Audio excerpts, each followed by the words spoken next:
I didn't know very many things about my mother when I was growing up, and I always knew that she was an artist. I always knew that she was a muralist. So when I came to San Francisco, all I had to do was come to the Mission because I knew all the murals were here.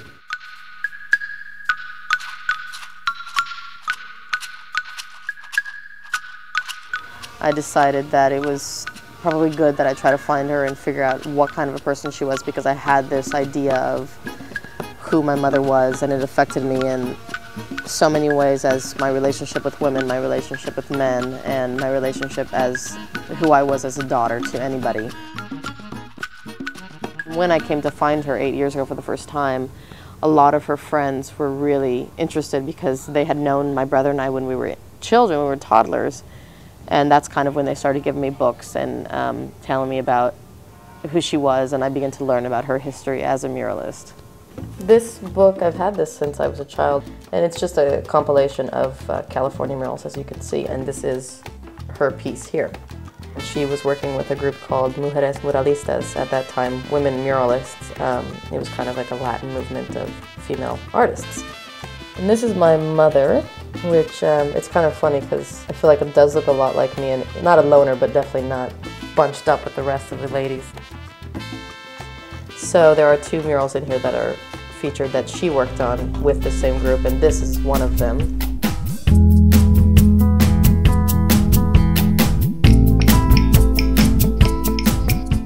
I don't know how, but I just kind of wound my way down 24th Street and found myself at this park.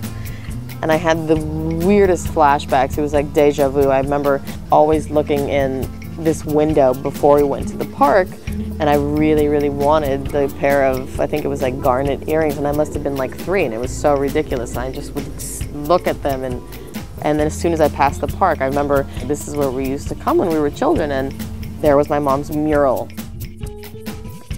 Without having to move forward, something was pulling me. I didn't gravitate towards it like I did to the area, but I just kind of checked out all the murals and looked at all the signatures.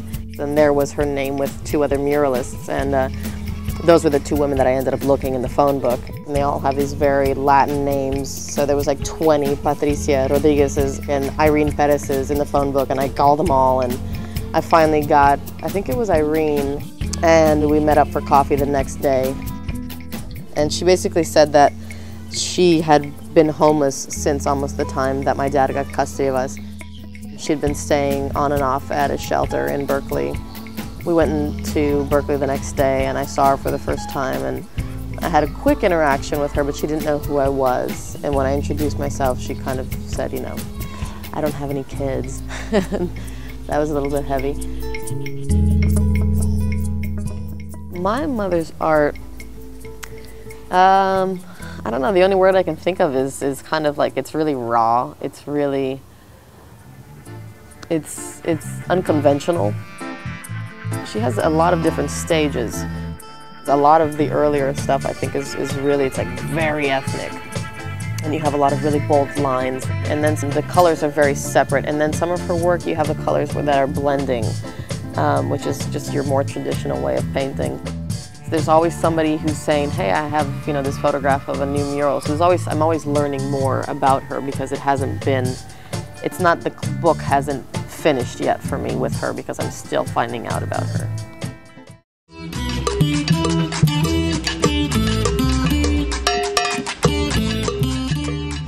She wasn't maternal at all on the phone. It was kind of like, it was the neighbor that I used to know when I was 3. And she, you know, she was interested in meeting me. So I went and I found her. That was kind of the beginning of this new story that I have with her now. This was a garage in the house that they were living in. I've heard it say that it was the first mural that was painted on Balmy Alley by my mother and her roommate, Patricia Rodriguez, who was also part of the Muralistas.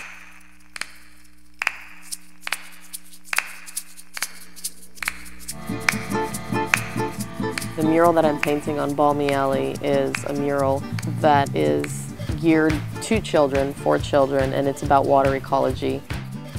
What I painted is kind of the missing page of where the wild things are. In my couple of years of working with children, they recognize Max instantly, regardless of what he's doing or what the story is. And so it's going to be a concise story about, you know, him forging through the water to take care of the water. Don't forget about the water. I mean, a star. Okay, paint it all the way here.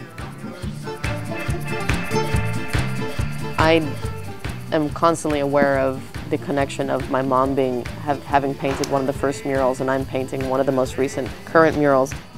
So I'm super aware of having my friends who've got daughters to start them off, to give them a place to begin. And even if they don't ever paint a mural again, at least they can come back here and say that they did something with their mom. Yay! Good job! You give them a place to start, which is good, a memory.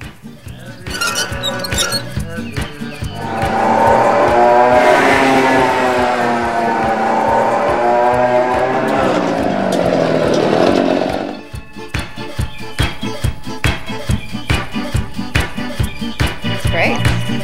Pretty secure, huh? So my life, I've never been without art in some capacity, but it has varied, and painting is always present. And I do remember when I was 13 and when I discovered photography, and I didn't want to do anything else. Once I got that camera in my hands, I didn't want anything. I didn't want a pencil. I didn't want anything. My art teacher said to me, you know, you should never give up what you started with. So don't ever forget where you came from.